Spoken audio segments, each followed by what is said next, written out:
Welcome to Speakernomics, the official podcast of the National Speakers Association. I am Kenneth, Kinney, but friends call me Shark, and like you, I'm a professional speaker, and I love listening to Speakernomics. Speakernomics is a professional speaker show that will help you thrive and grow a speaking business, so you too can change the world one keynote session, workshop, and speech at a time. And on this episode, we welcome Patrick Henry. He is a speaker, a CSP, a singer-songwriter, a featured performer on SiriusXM radio comedy channels, the co-founder and COO of Monarchem, an eco-friendly herbicide company. What? And he's the chair of the NSA Foundation. Patrick, welcome to Speakernomics. How are you today? Shark, I am great, and thank you for having me on. I tell you, just personally, you've really elevated the entire platform, and I appreciate all the work you do. Absolutely. I'm trying to get back any way I can. Now, to all my speaking friends, you've watched the news and seen all the stories out there. They're all the time. Love me some Billy Ocean, but when the going gets tough, the tough don't always get going. Sometimes you run into bigger needs and problems than a keynote will ever solve, like hurricanes, tornadoes, a sickness, cancer, even more. And it's not always disasters. Entrepreneurs like speakers know that in business, you often don't have any kind of lifeline. So who are you going to call? Well, there is a foundation out there serving the NSA community, and they do that by upholding the spirit of serving, sharing, and supporting embodied by our founder, Cavett Robert. Remember, a big part of our business is about helping others, and that's a benefit of being part of NSA, especially when you need it the most. And before we jump in, make sure to go to Speakernomics.com. That's where you can find the tips, insights, and knowledge to help you become a better speaker, build a better business, and get paid to speak.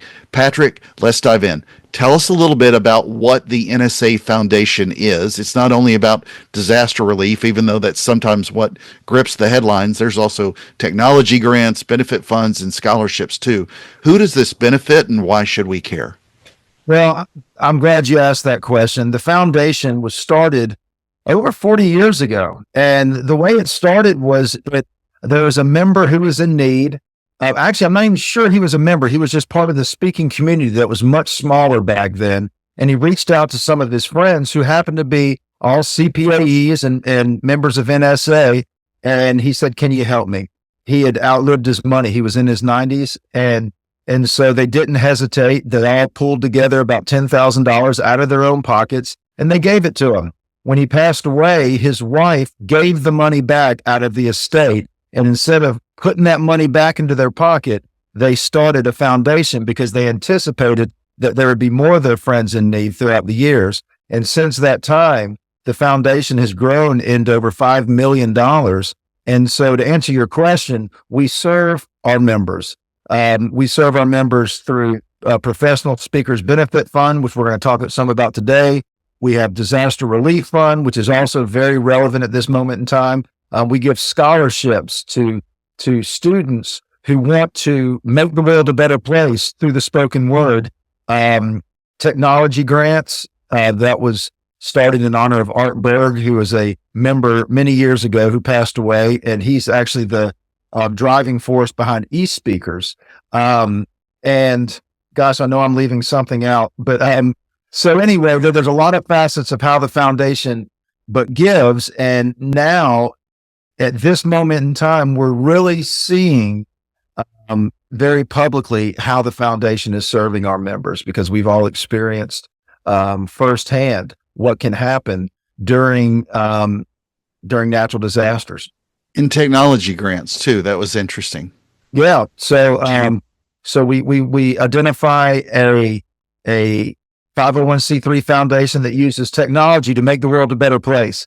And so, and it's very exciting. Some of the applications that come in, it's amazing some of the work they do, whether it's giving computers to schools in Malaysia, or, I don't know all of them that we've done, but I'll tell you, Eileen McDowell and now Marilyn Simonic, who's running that committee, they go through these applications and they identify one group a year, and they give them a $5,000 grant.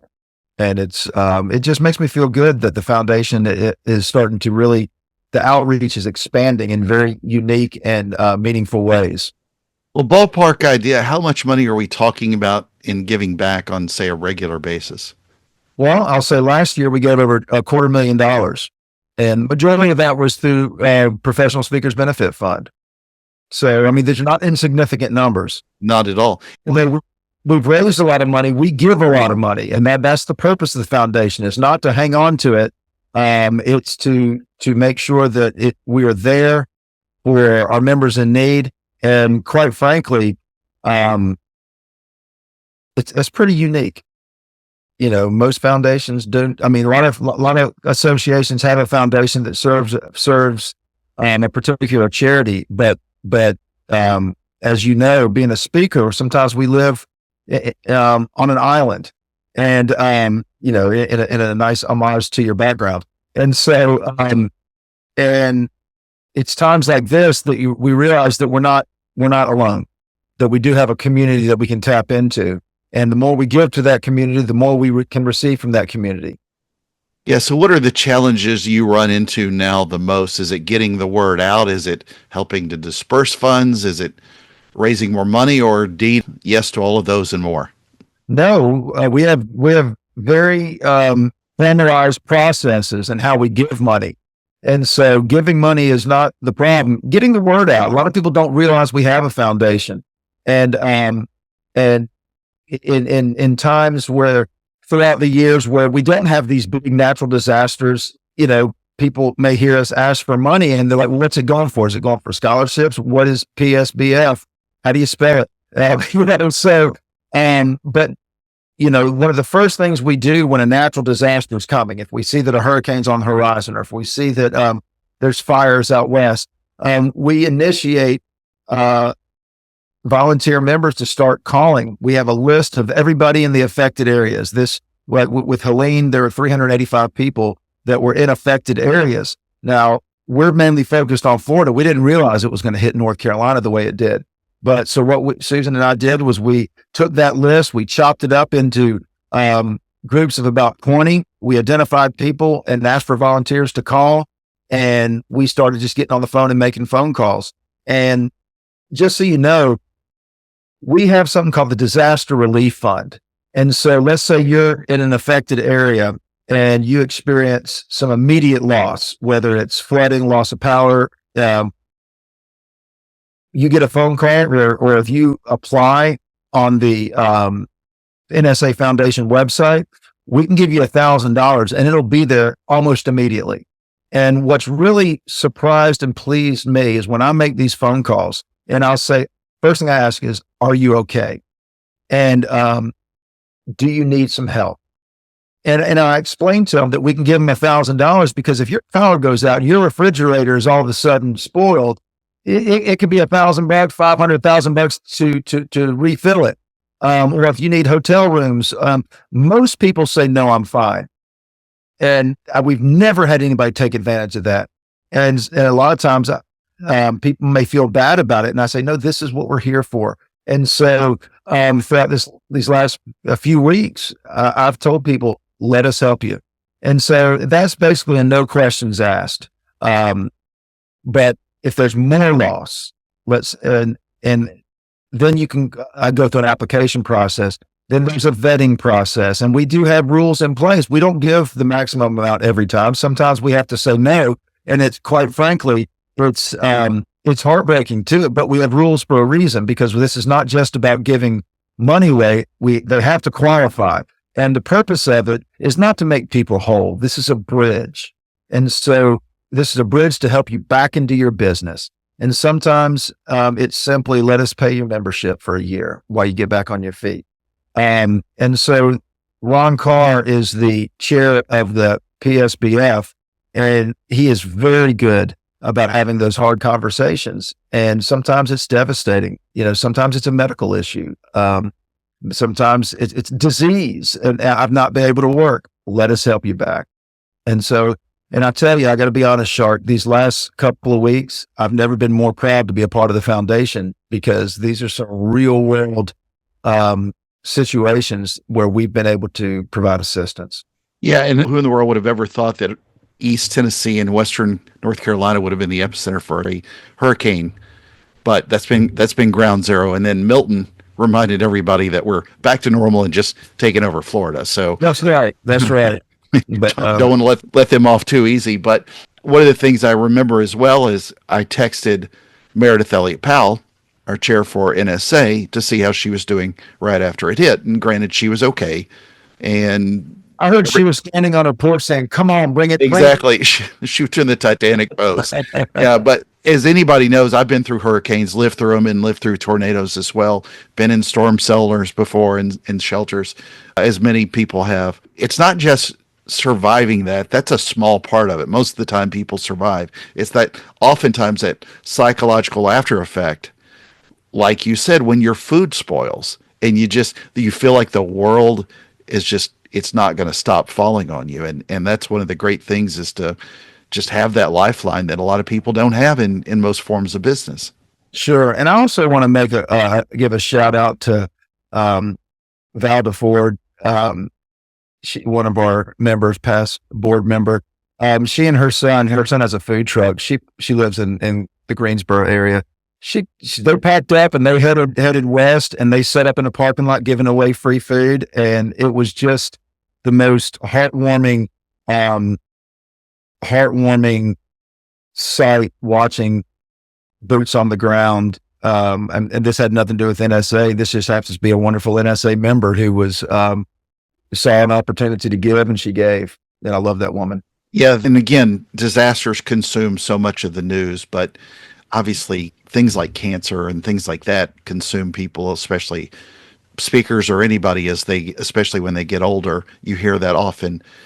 How do you encourage people to, if they're dealing with sickness or cancer, to be able to feel like they can reach out? Because it sort of makes sense a lot of times when you turn on every news channel and there's hurricane stuff going on all day long, but a lot of people sit in just as much pain, if not more, and they're sitting at home sick. Well, that's a good point. I'm glad you asked. You mentioned that, because most of the people who receive funds don't ask for it. Somebody asks for it on their behalf. If you know somebody in going through a challenge like that, who's in crisis, you can fill out an application on their behalf. And a lot of people are very embarrassed to have to ask for help. And so I've filled out applications on behalf of friends in need, and understand this is a highly confidential process. Your name will not get out unless you choose to have it get out. And there's a committee that is confidential. We don't want people knowing who that committee is. And because we have to make some hard decisions sometimes. But we've had a lot of recent cases where an NSA member reached out on their behalf. And so, back to your original question about one of the challenges about making our membership aware of what the foundation does. A lot of it's word of mouth. I mean, when we make 385 calls, those are 385 people that know that we're there. And so I just encourage you to keep talking about it. And, sometimes I don't like advertising. I'm not the one who likes asking for money, but we will, and we do. And we're also having an auction, a silent auction here in a couple months, where you can bid. We're going to get people who are donating time, services, talent. We've had one of our board members offer one of her mountain homes, or as I call it, a speaker retreat. And so we need people to donate their time, their services, their talent, and make sure people bid on it, because that money goes into our fund. And that's why we're able to give $250,000 plus to our members. And we also have some big donors. Cigar Peg gives an enormous amount of money to the foundation. High Point University gives an enormous amount of money to the foundation. And so we're very appreciative of those folks as well, because, that's where the real, I think Cigar Peg's given over $500,000 to the foundation. That's significant. And that's why we're able to do what we do. I've got to also know, how do you keep a busy speaking career managed, all while doing all this great work with the foundation? I have an enormous talent about dedicating time to things that don't make me money. No, I mean, it's not, I mean, it's like saying, how do you keep normal business, a normal speaking career and have children? You just do it. You know, it's part of my life. It's part of my world. I actually begged Al Walker when they asked, they said they wanted to tap me to be the chair. I said, please don't, please don't. You know, and they finally talked me into it. And quite frankly, it doesn't take that much time because, you know, we have such an amazing staff at NSA, Jamie and Jessica, that they really do an amazing job of keeping us on track and helping us administer what we do. So it's a labor of love. I wouldn't do it if I didn't want to, if I didn't, you know, get such a gratification out of it. Well, we talked a little bit about the spirit of Cavett, and obviously this foundation is a big chunk of it, but how has giving back helped you in your own speaking career? You know, I've said this many times and I honestly believe it. Every good thing that's happened to me in the speaking business has been because of a relationship, directly or indirectly, that I've made through NSA. And so a lot of people come into NSA and they come into the convention thinking, what can I get? What can I get? What's my ROI? And they walk away disappointed. And it's the people who come in and say, how can I engage with this community that get the most value? You know, you're a great example. You and I became friends, you know, through our conversations in the halls, and you do such a great job on this podcast, and you brought me in to speak, and you've recommended me, and I had an opportunity. You know, it's a client had reached out and wanted to hire me, and it turns out they wanted something a little bit different that you happen to be a perfect fit for. So, I mean, it made me look good to say, well, I may not be the right one for this, but I've got somebody who is. I mean, this is not a quid pro quo relation. This is, hey, I'm recommending a friend who happens to be an expert. And had you not been such a great example of someone who engaged in the NSA community, and you haven't been around that long, you know, what, 3-4 years, you know, of course, it could have been the way time goes.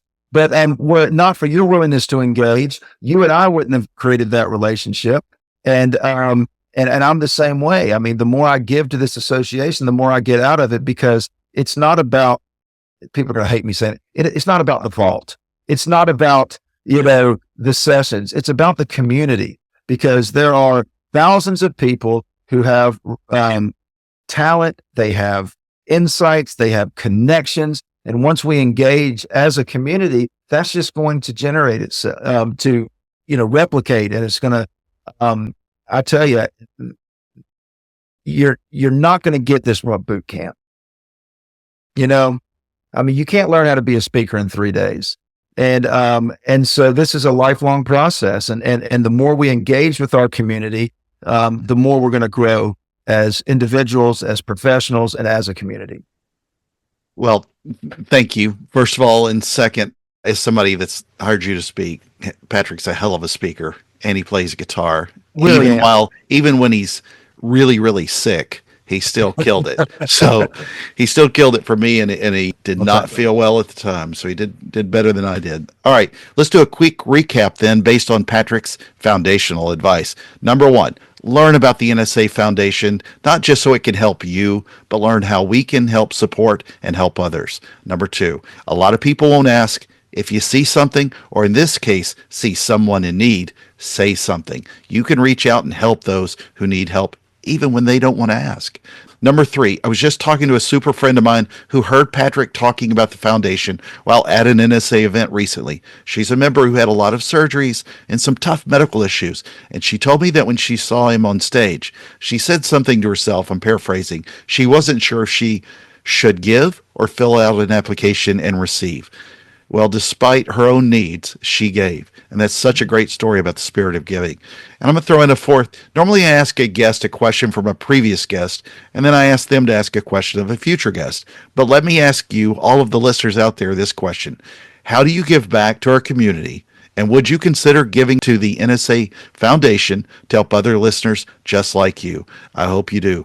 Patrick, I know we're going to see you on stage and serving the community soon. Any last closing thoughts before we speak ourselves off this stage? Just, I've been a member of NSA for 25 years.